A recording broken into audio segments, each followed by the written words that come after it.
सुनिए, नाम वाली अभिक्रिया के क्रम में 8वीं महत्वपूर्ण अभिक्रिया है जिसका नाम है कोल्बे अभिक्रिया।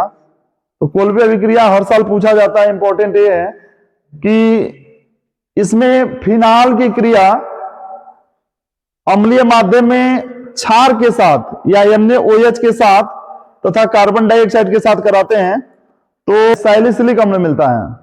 ठीक है, तो आइए जानते हैं। इसमें लिखेंगे, मेरे साथ डिफिनेशन लिख लीजिए इसका। लिखो, जब फिनाल की क्रिया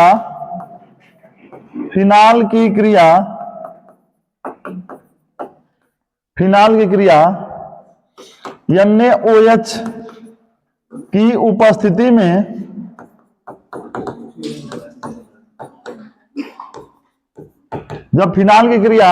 NaOH की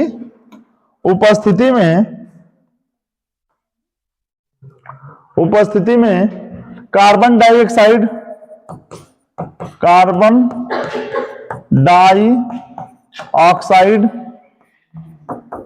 यानी CO2 के साथ कराते हैं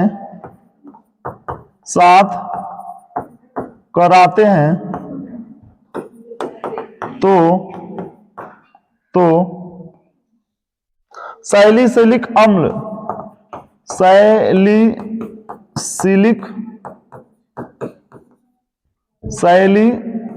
अम्ल बनता है।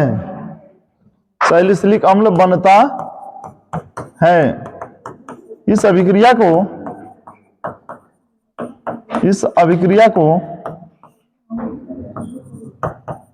कोल्बे अभिक्रिया, इस अभिक्रिया को हम लोग क्या कहते हैं? कोल्बे अभिक्रिया कहते हैं। कोल्बे अभिक्रिया कहते हैं। ठीक है, तो आइए, जैसे कि हमने बताया है कि फिनाल की क्रिया किसके साथ कराएंगे? फिनाल की क्रिया NaOH की उपस्थिति में कार्बन डाइऑक्साइड के साथ कराएंगे तो सैलिसिलिक अम्ल बनेगा। तो इस अभिक्रिया को हम लोग कहेंगे कोल्बे अभिक्रिया। आइए इसका रिएक्शन कराते हैं। रिएक्शन में सबसे पहले बनाएंगे हम लोग फिनाल, और फिनाल की क्रिया कराएंगे किसके साथ? इस फिनाल की क्रिया कराएंगे कार्बन डाइऑक्साइड के साथ। कार्बन डाइऑक्साइड के साथ उत्प्रेरक के रूप में रहेगा NaOH और अम्लीय माध्यम भी रहेगा। तो इस अभिक्रिया में बनेगा क्या? ध्यान दीजिएगा, ये जो फिनाल है, फिनाल में यहां से एक हाइड्रोजन निकल जाएगा। यहां से एक हाइड्रोजन निकलेगा जब, तो यहां पे C के साथ OO और एक H जो यहां से निकला है वो इसके साथ लग जाएगा। तो ये मुख्य क्रियात्मक समूह है कार्बोक्सिलिक अम्ल। और जब कार्बोक्सिलिक अम्ल मुख्य क्रियात्मक समूह हो जाएगा तो ये साइड वाला क्रियात्मक समूह हो जाएगा। तो इसको हम कह सकते हैं, इसका एक नाम हो सकता है आर्थो हाइड्रोक्सी बेंजल्डिहाइड।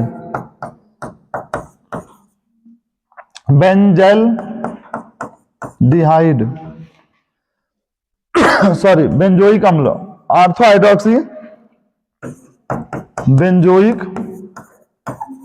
बेंजोइक अम्ल,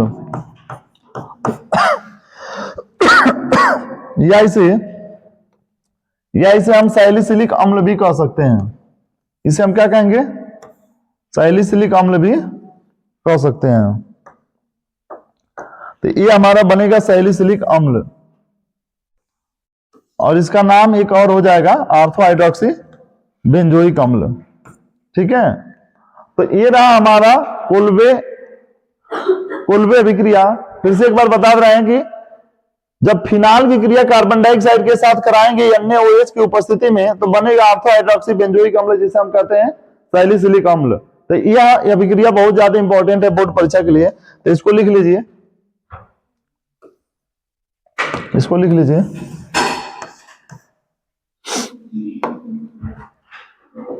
जल्दी से लिख लीजिए इस अभिक्रिया को।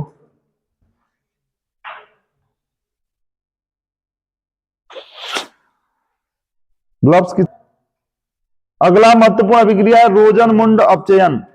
तो रोजनमुंड अपचयन भी अक्सर पूछा जाता है। एसिल हाइलाइड का क्रियात्मक समूह होता है आर सी ओ एक्स या सी ओ एक्स, जिसे हम रिप्रेजेंट करते हैं ऐसे सी डबल बंद ओ और एक्स। इसके साथ जब आर जोड़ देंगे तो एल्किल एसिल हाइलाइड हो जाएगा, एसिल हाइलाइड। ठीक है, तो इसमें देखेंगे सबसे पहले बेंजोइल क्लोराइड इसको कहेंगे।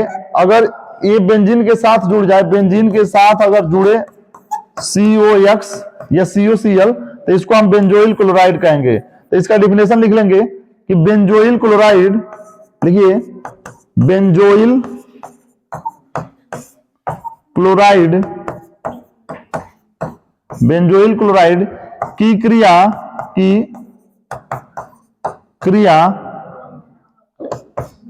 PD पैलेडियम या बेरियम सल्फेट BaSO4, PD या BaSO4 पैलेडियम सल्फेट या बेरियम सल्फेट उत्प्रेरक की उपस्थिति में, उत्प्रेरक की उपस्थिति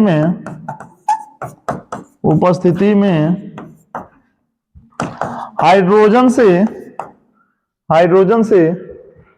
क्रिया कराते हैं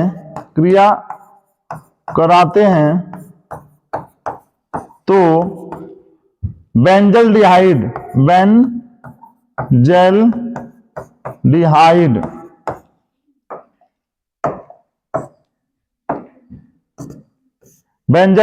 प्राप्त होता है। इस अभिक्रिया या इस अपचयन को रोजनमुंड अपचयन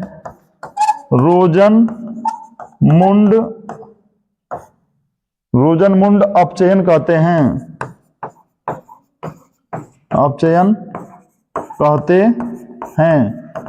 आइए इसकी अभिक्रिया देखते हैं। सबसे पहले हम देखेंगे बेंजोइल क्लोराइड का फार्मूला क्या होता है।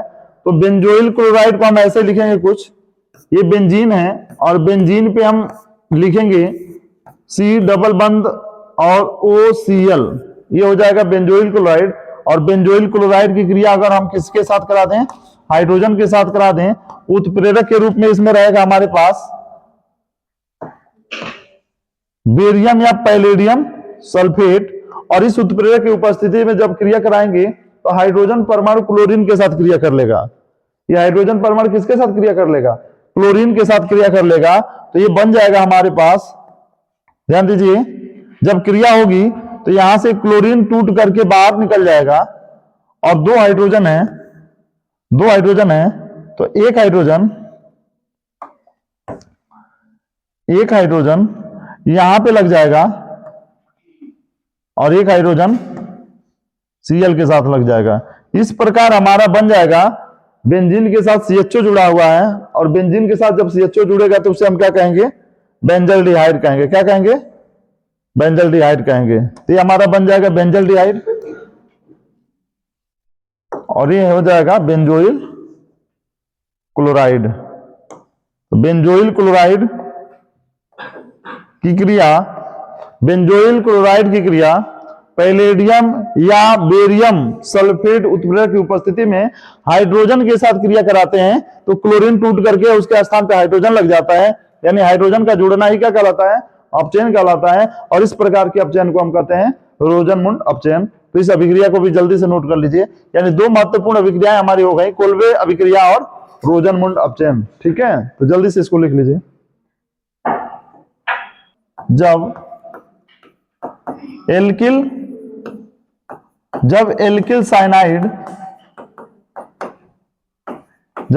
साइनाइड की क्रिया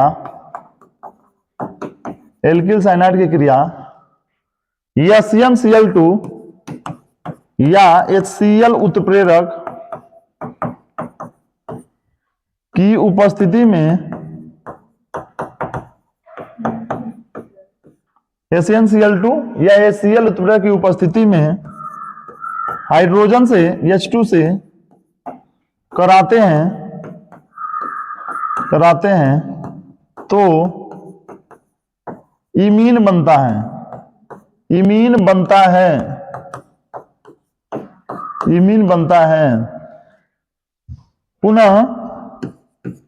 पुनः इसका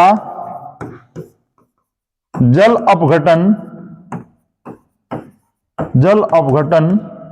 कराते हैं तो एल्डिहाइड बनता है,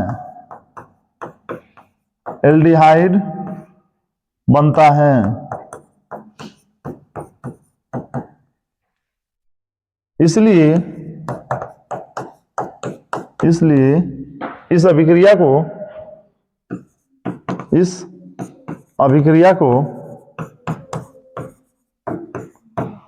स्टीफन अभिक्रिया, इसलिए इस अभिक्रिया को स्टीफन अभिक्रिया या स्टीफन अपचयन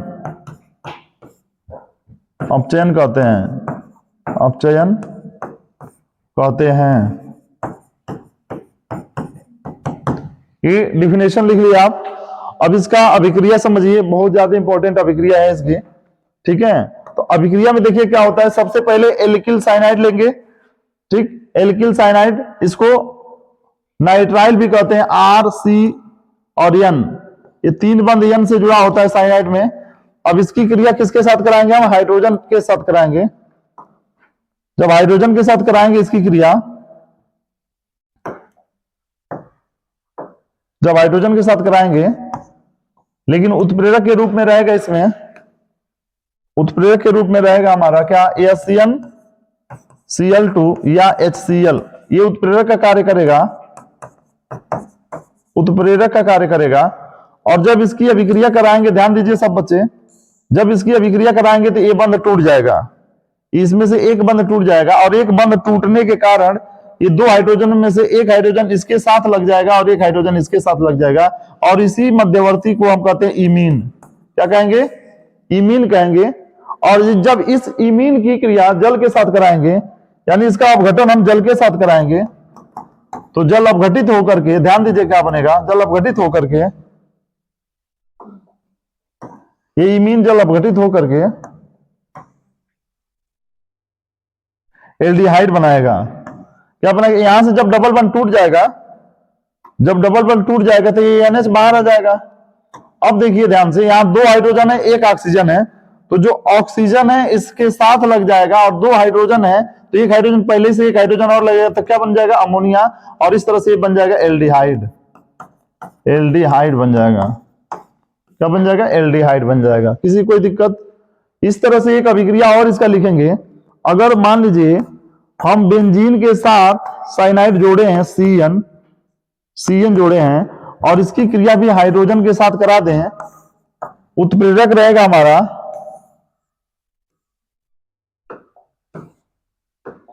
उत्प्रेरक वही रहेगा सेम, और जब अभिक्रिया होगी तो इस साइनाइड के, बेंजीन साइनाइड के जगह पे, ध्यान दीजिए सब लोग, बेंजीन साइनाइड के जगह पे आप जानते हैं कि यहाँ पे तीन बंध है, यहाँ पे तीन बंध है, तीन बंध में से एक बंध अगर टूट जाए, तो ये दो हाइड्रोजनों में से एक हाइड्रोजन यहां लगेगा और एक हाइड्रोजन यहां लगेगा। इस संरचना को भी हम कहेंगे इमीन कहेंगे। और इसका जब जल अपघटन कराएंगे हम लोग, तो ये बेंजीन के साथ CH पहले ही से है, और ये डबल बॉन्ड टूटने के कारण यहाँ ऑक्सीजन आ जाएगा, तो बेंजल्डिहाइड हो जाएगा, अब प्लस NH3 बाहर निकल जाएगा। इसे हम कहेंगे बेंजल्डिहाइड,